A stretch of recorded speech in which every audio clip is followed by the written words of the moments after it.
একদিন হজরত আইয়ুব আলাইহিস সাল্লামের শরীর থেকে কয়েকটি কীট গড়িয়ে পড়ে গেল। তখন হজরত আইয়ুব আলাইহিস সাল্লাম স্ত্রী রহিমাকে ডেকে বললেন, রহিমা, মানুষ মাটির তৈরি। মানুষ মৃত্যুবরণ করার পরে তার শরীরের হাড় মাংস পুনরায় মাটিতে পরিণত হবে। মাঝখানে আল্লাহর কিছু পোকা যদি এই মাংস ও রক্ত খেয়ে কিছুটা তৃপ্তি লাভ করতে পারে, এতে আপত্তি কিসের? এতে অন্তত ওদের খাবার দানের পূর্ণতা পাওয়া যাবে। অতএব যেই কীটগুলি গড়িয়ে মাটিতে পড়ে গেছে, ওইগুলিকে উঠিয়ে পুনরায় আমার শরীরের সঙ্গে লাগিয়ে দাও। হজরত রহিমা আলাইহিস সাল্লাম স্বামীর আদেশ অনুসারে গড়িয়ে পড়া কীটগুলিকে পুনরায় উঠিয়ে তার শরীরের সঙ্গে লাগিয়ে দিলেন। একদিন হজরত রহিমা আলাইহিস সাল্লাম গ্রামে গিয়ে কোনো কাজ পেলেন না। তখন তিনি খুবই দুশ্চিন্তাগ্রস্ত হয়ে পড়লেন। কাজের জন্য তিনি হন্যে হয়ে সারা গ্রামে ছুটে বেড়াতে লাগলেন, কিন্তু কোথাও কোনো কাজ পেলেন না। অবশেষে তিনি একজন মহিলার কাছে গিয়ে বললেন, আপনি আমাকে আজকের জন্য কিছু অর্থ ধার দেন, আমি আগামী দিনে সে অর্থ আপনাকে পরিশোধ করে দেব। আমার স্বামী রোগাগ্রস্ত,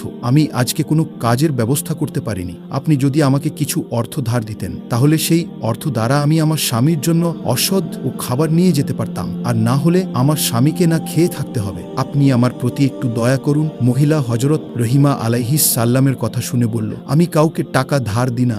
জীবনে অনেক মানুষকে টাকা ধার দিয়েছি, কিন্তু তারা কেউ আজ পর্যন্ত আমার টাকা ফেরত দেননি। অতএব তোমার এই ভাওতাবাজির অভিনয় বাদ দিয়ে সোজা বাড়ির পথ দেখো। আমি কোনো টাকা তোমাকে ধার দিতে পারবো না। হজরত রহিমা আলাইহিস সাল্লাম বললেন, তবে আমাকে কিছু কাজ দিন, সেই কাজের বিনিময়ে না হয় আমাকে টাকা দিবেন। মহিলা বলল, আমার কাছে কোনো কাজ নেই, তবে আমি তোমাকে এক স্বার্থের বিনিময়ে টাকা ধার দিতে পারি। তোমার মাথার চুলগুলি আমার খুব পছন্দ হয়েছে। তুমি যদি তোমার মাথার চুলগুলো কেটে আমাকে দিয়ে দাও, সেই চুলগুলির বিনিময়ে আমি কিছু টাকা দিতে পারি। হজরত রহিমা আলাইহিস সাল্লাম বললেন, ময়ূষী নারী আমার স্বামী অত্যন্ত রোগগ্রস্ত, তার সমস্ত শরীর পোকায় খেয়ে ফেলেছে। তিনি কোনো কঠিন জিনিস স্পর্শ করতে পারেন না। তিনি যখন বিছানা থেকে ওঠেন, তখন আমার মাথার চুল ধরে বিছানা থেকে উঠেন। আমি যদি মাথার চুলগুলি কেটে আপনাকে দিয়ে দিই, তাহলে আমার স্বামী কি ধরে বিছানা থেকে উঠবেন? তখন সেই মহিলা বলল, ঠিক আছে, তাহলে তুমি তোমার মাথার অর্ধেকটা চুল কেটে দিয়ে দাও, আমি সেই অর্ধেক চুলের বিনিময়ে তোমাকে টাকা দিব। হজরত রহিমা আলাইহিস সাল্লাম চতুর্দিকে নিরুপায় হয়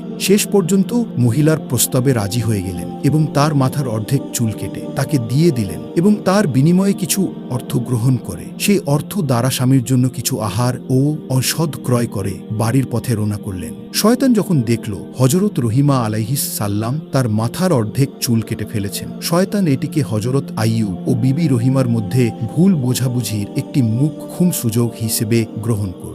এরপর সে একজন দরবেশের বেশে হজরত আইয়ুব আলাইহিস সাল্লাম এর কাছে এসে বলল, হুজুর, আপনি একজন আল্লাহর নবী, অথচ আপনার স্ত্রীর চরিত্র অত্যন্ত জঘন্য।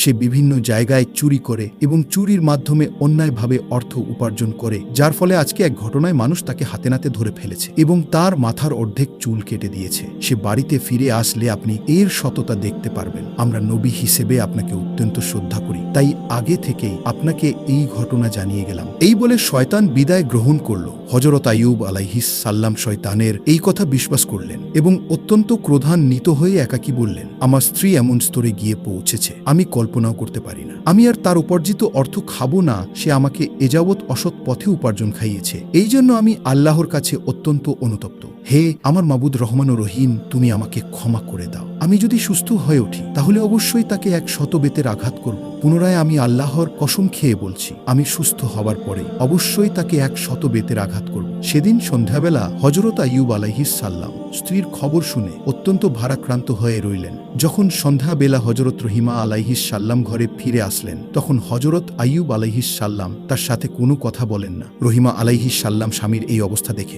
অত্যন্ত বিনয়ের সঙ্গে তার নিকটে গিয়ে জিজ্ঞাসা করলেন, হে প্রাণের স্বামী, আপনার কি হয়েছে? কেন আপনি আমার সঙ্গে কোনো কথা বলছেন না? কিন্তু হজরত আইয়ুব আলাইহিস সাল্লাম তার কথার কোনো উত্তর দিলেন না। এরপর হজরত রহিমা আলাইহিস সাল্লাম তার কাছে খাবার ও ওষুধ পরিবেশন করলেন, কিন্তু হজরত আইয়ুব আলাইহিস সাল্লাম তাও প্রত্যাখ্যান করলেন। রহিমা আলাইহিস সাল্লাম পা জড়িয়ে ধরে বললেন, হে প্রাণের স্বামী, দয়া করে আপনি আমাকে বলুন, কেন আপনি আমার প্রতি মনোক্ষুণ্ণ হয়েছেন? তখন হজরত আইয়ুব আলাইহিস সাল্লাম বললেন, তোমার চরিত্র এত নিচে নামতে পারে আমি কল্পনাও করতে পারিনি। তুমি চুরি করে একদিন আমাকে খাবার খেয়েছ, অসৎ পথের উপার্জন আমাকে খাইয়েছ। আমি এটা কল্পনাও করতে পারিনি। আমি না জেনে তোমার উপার্জন খেয়েছি। আজ এক দরবেশ আমাকে তোমার ব্যাপারে জানিয়ে গেল। সে বলল যে তুমি চুরির কারণে হাতে নাতে ধরা পড়েছ, আর তার কারণে মানুষ তোমার মাথার মাথার অর্ধেক চুল কেটে দিয়েছে। হজরত রহিমা আলাইহিস সাল্লাম স্বামীর মুখে এমন কথা শুনে যেন আসমান থেকে মাটিতে পতিত হলেন এবং তার দুচোখ দিয়ে ঝরঝর করে অস্ত্র গড়িয়ে পড়তে লাগলো। তখন তিনি 2 হাত তুলে আল্লাহর দরবারে ফরিয়াদ করে বলতে লাগলেন, হে আল্লাহ, হে রহমান ও রহিম, তুমি সব কিছুই জানো। আমি কি উদ্দেশ্যে কি করেছি কিছুই তোমার অবসরে নয়। এমন অবস্থায় আমার স্বামীকে কে বা কারা মিথ্যে অভিযোগ শুনিয়ে আমার ব্যাপারে বিভ্রান্ত করে তুলল, আমি কিছুই জানি না। হে আল্লাহ, তুমি আমার স্বামীকে সঠিক ঘটনাটি অবগত করো। হে রহমান ও রহিম, আমি এজন্য মানুষের কাছে ধর্ণা দিতে যাব না। আপনি আমার একমাত্র ভরসা, তুমি আমার সর্বশ্রেষ্ঠ বিচারক। অতএব এর বিচার তুমি করো। যে জালিম আমার স্বামীর মনে আমার ব্যাপারে কুধারণা সৃষ্টি করে গিয়েছে, তার তুমি সঠিক বিচার করো। হজরত রহিমা আলাইহিস সাল্লামের এই ফরিয়াদ শুনে আল্লাহর আরশ কেঁপে উঠল। তখন আল্লাহ রাব্বুল আলামিন হজরত জিবরিল আলাইহিস সাল্লামকে হজরত আইয়ুব আলাইহিস সাল্লামের নিকট পাঠিয়ে দিলেন। হজরত জিবরাইল আলাইহিস সাল্লাম হজরত আইয়ুব আলাইহিস সাল্লাম নিকট এসে বললেন, হে আল্লাহর নবী, আপনার স্ত্রী অত্যন্ত সৎ এবং নেককার। শয়তান দর বেশের স্রোতে এসে আপনাকে বিভ্রান্ত করে আপনার স্ত্রী ব্যাপারে কুৎসাপন করেছে। প্রকৃত পক্ষে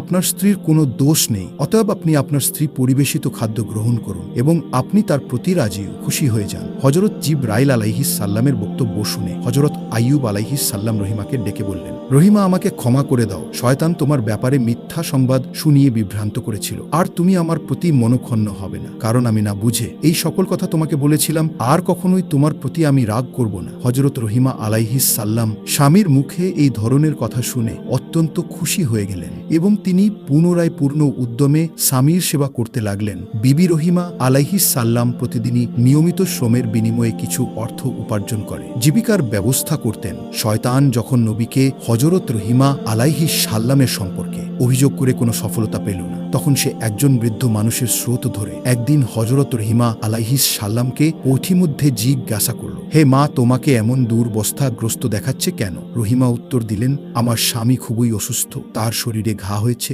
তাতে পোকা জন্মেছে, তার শরীরে রক্ত মাংস পোকায় খেয়ে ফেলেছে। তাই আমি তাকে নিয়ে দিবারাত্র খুবই চিন্তাগ্রস্ত থাকি। তখন সে শ্রদ্ধারী শয়তান বলল, আমি এই ঘায়ের একটি অমুক ঔষধের কথা তোমাকে বলে দিতে পারি। যদি তুমি তোমার স্বামীকে না জানিয়ে এটা ব্যবহার করতে পারো, তাহলে একদিনের মধ্যেই এই রোগ থেকে মুক্তি লাভ করতে সক্ষম হবে। বিবি রহিমা বলল, হুজুর, দয়া করে আমাকে ঔষধের নামটি বলে দিন, আমি এটা ব্যবহার করার চেষ্টা করব। তখন বৃদ্ধ বলল, এই ঔষধ সম্পর্কে যদি তোমার স্বামীকে পূর্বেই অবগত করে দাও, তাহলে সে এই ঔষধ ব্যবহার করতে অস্বীকার করতে পারে। অতএব তুমি যদি তাকে না জানিয়ে ব্যবহার করতে পারো, তাহলে অবশ্যই সে আরোগ্য লাভ করবে। অতঃপর বৃদ্ধ বিবি রহিমাকে জিজ্ঞেস করল, মা, তোমার স্বামীর নাম কি? বিবি রহিমা বললেন, আমার স্বামীর নাম হজরত আইয়ুব। তিনি আল্লাহ তাআলার একজন নবী। প্রথম জীবনে তিনি খুবই সম্পদশালী ছিলেন। পরবর্তীতে আল্লাহ রাব্বুল আলামিন তাকে বিভিন্ন বালা মুসিবত দ্বারা পরীক্ষায় ফেলেছেন। এখন তিনি কঠিন রোগে আক্রান্ত।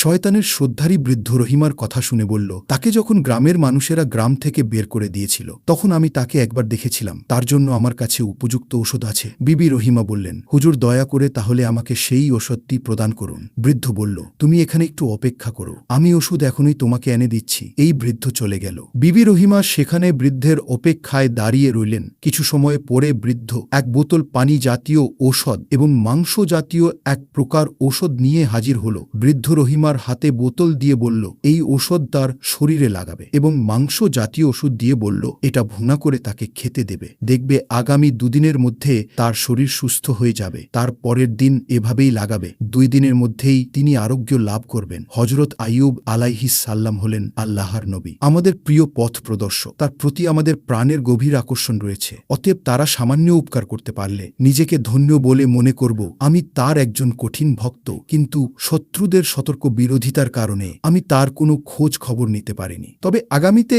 আমি সরাসরি তার নিকট দেখা করব। এই ধরনের লম্বা বক্তব্য দিয়ে শয়তান বিবি রহিমার আস্থা অর্জন করে সেখান থেকে বিদায় গ্রহণ করল।